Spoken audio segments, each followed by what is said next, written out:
Electrical energy powers our infrastructure, yet in its natural state, it heavily resists being held in one place. Charges constantly seek equilibrium. When a massive accumulation of uncontained charge finally finds a path to ground, it discharges violently, tearing through the atmosphere as lightning. The core physical barrier to holding static electrical energy is electrostatic repulsion. Like charged particles, whether they are all electrons or all protons, exert a strict outward force that pushes them away from one another. If you pump electrons onto a single isolated sphere of metal, that repulsive force scales up. As the density increases, the outward pressure eventually exceeds the surrounding air's insulating capacity, and the charge spontaneously leaps into the environment. The engineering challenge is figuring out how to pack a massive density of these mutually hostile particles into a tight physical volume without them escaping. A single piece of metal cannot do this. We have to design a specific geometry to trick these charges into staying put against their natural inclination. The physics of isolated charges dictates a firm limit on storage. To bypass it, we need a multi-part system. The solution is the capacitor, a device built to use electrostatic attraction to counter electrostatic repulsion. Every capacitor requires exactly 3 components: 2 separate conductive bodies, and a gap of non-conducting material, an insulator, placed directly between them. We connect these conductors to a power source, like a battery, which strips electrons from one side and forces them onto the other. This creates an absolute imbalance. One conductor holds a net positive charge, which we call plus Q, and the other holds an equal but opposite negative charge, minus Q.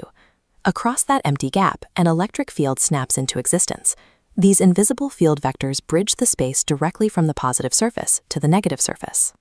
The concentrated electrons on one side are powerfully attracted to the exposed positive nuclei on the other. This mutual pull drags both sets of charges tightly against the inner surfaces spacing the gap. By using opposing charges as anchors for one another, the capacitor successfully bottles up the electrical energy, keeping it completely stable.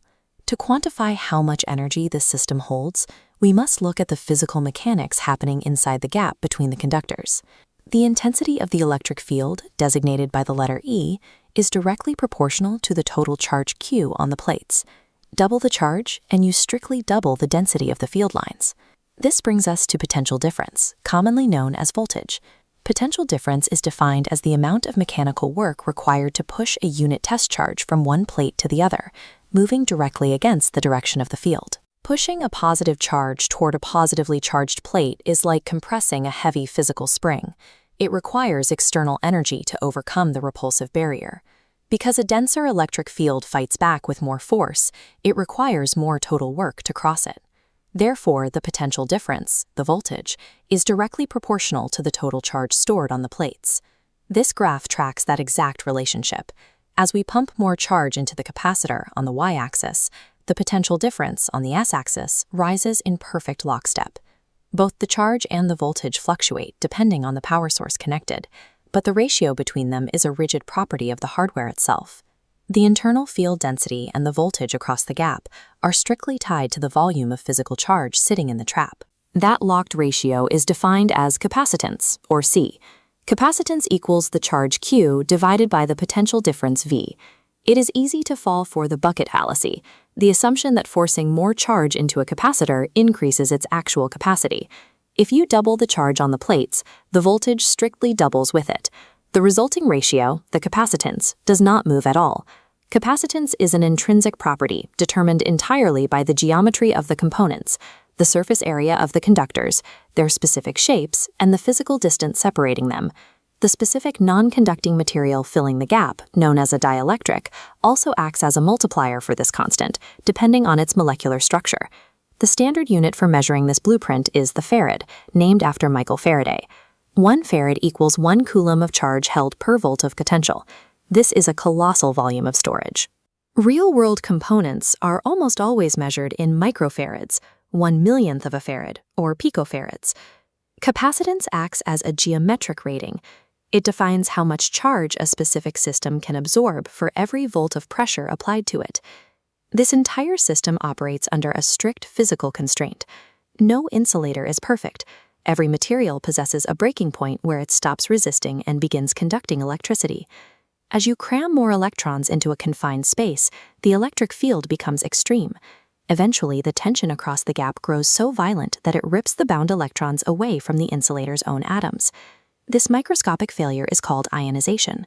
Neutral molecules tear apart into positive ions and free electrons, transforming the dead space into a highly conductive path.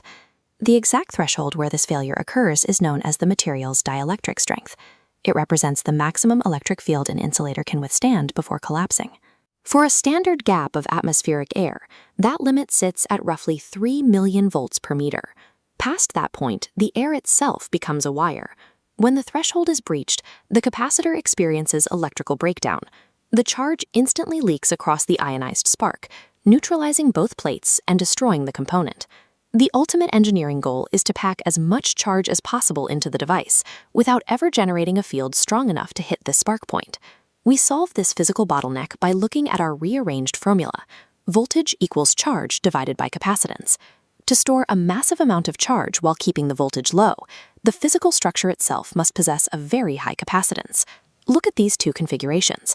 Both are tasked with holding the exact same total amount of charge, but one features small plates, while the other uses broad, massive plates. On the small plates, the charges are severely crowded. This density creates intense internal repulsion, spiking the voltage and generating a dangerously strong electric field. But on the broad plates, those exact same charges spread out. The voltage drops dramatically, keeping the electric field safe. This geometric reality dictates why large capacity storage components either require significant physical volume or rely on highly specialized dielectric materials to multiply their surface efficiency. High capacitance provides a structural buffer. It ensures that the system can hold vast amounts of electrical energy at a low, safe pressure. By manipulating the strict physical geometry of conductors and insulators, we bypass the limits of electrostatic repulsion and safely containerize the power required for modern technology.